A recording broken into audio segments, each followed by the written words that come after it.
Hi all, welcome back to our next video.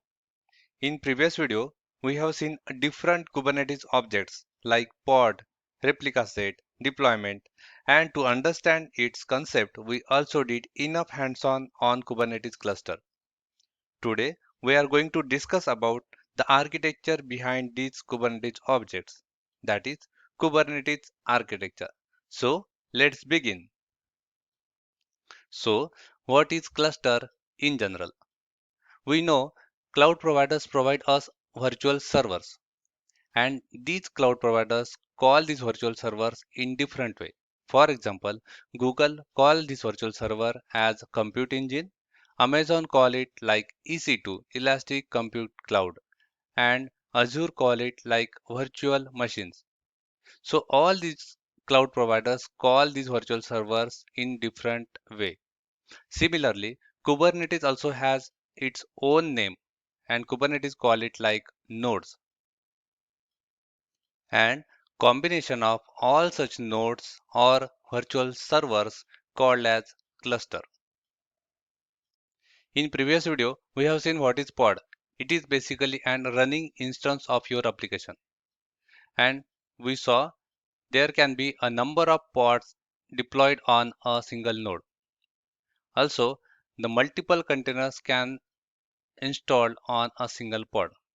So this is how the container, pod, and nodes are associated with each other. Now, Kubernetes has to manage such hundreds of nodes.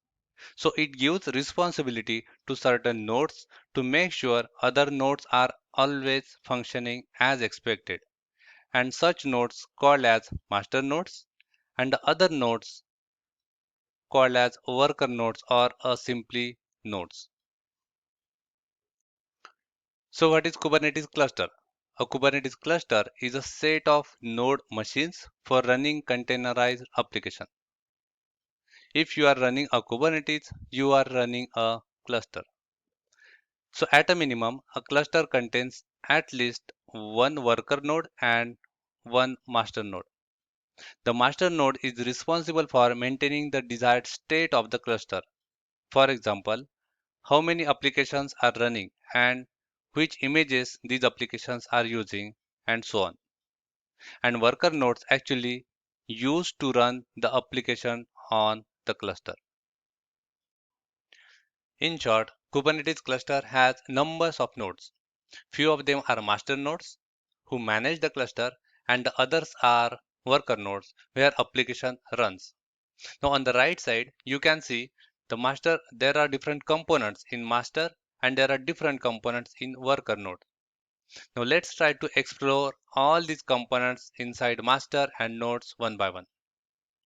So let's try to understand different components of master node one by one. Now starting with etcd, it is actually a distributed database. Now when we executed a set of kubectl commands, we mentioned this is the desired state to the Kubernetes. And Kubernetes store all such desired state to the distributed database etcd. Now let's try to understand what is desired state. Now suppose we created some deployment from the different images and we specify that I need 3 instances of application A and 10 instances of application B. Also, we added some auto scaling configuration and we also did some configuration which may need for the other resources of Kubernetes. So all such details called as desired state. Now, all such desired state regarding pods, deployments, services, and all other resources of components are stored in etcd database, that is a distributed database. And it is a distributed database because Kubernetes need its number of replicas so that in case of any failure, he should not lose any desired state. Then next important component like Kube API server. Now when we have to communicate with the Kubernetes cluster, let's say using kubectl command or Google Cloud Console or using any command line interfaces like kubedm. Now all such interaction is happened through a Kube API server. So Kube API server is basically a front end to handle all the internal as well as external commands that is coming to the Kubernetes. Then Kube scheduler. Now suppose we created a new pod. Now it's responsibility of the kube scheduler to decide on which node he should place this pod. Now this decision maybe depends on the available memory or available CPU and so on. Then controller manager. Non-terminating control loops that regulate the state of the Kubernetes cluster is managed by the control manager. Now when we execute any kubectl command, we state to Kubernetes to perform a desired state. Now there are a number of loops which are continuously running in the background to check whether that desired state can be executed or not. If Kubernetes found or the controller manager found any discrepancy, immediately and corrective action is being taken. And that is the responsibility of controller manager. Once again, so etcd or the distributed database is used to persist the desired state of the Kubernetes cluster. Kube API server is used to interact with the Kubernetes cluster. Kube scheduler will decide where to place this pod, and the controller manager will make sure that all the desired state gets executed.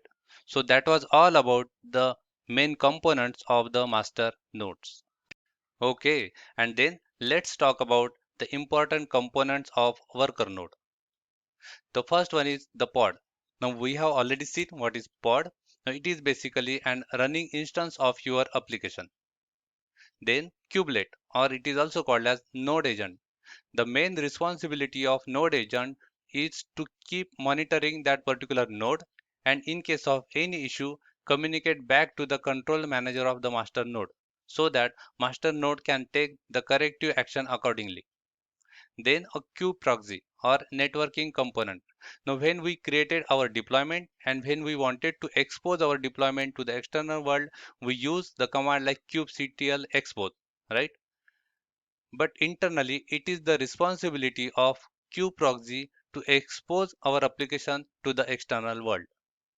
And then container runtime. Now, to deploy our application on pod, we need container runtime.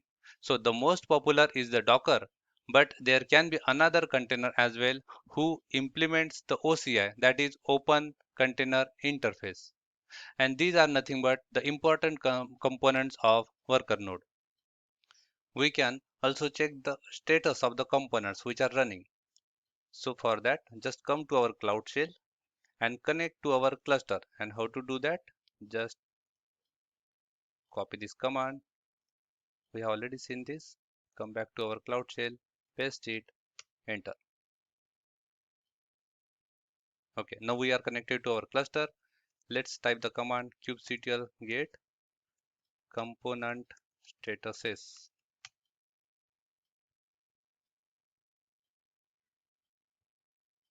Yes, and now you can see etcd. This is the component of master node, scheduler etcd 0, etcd 1, controller manager. You can see all these components which are running and in healthy state, which are from the master node. To recap once again, master node is used to manage cluster. It is not used to execute your application. It is used to control your worker nodes, and worker node is actually involved in execution of your application.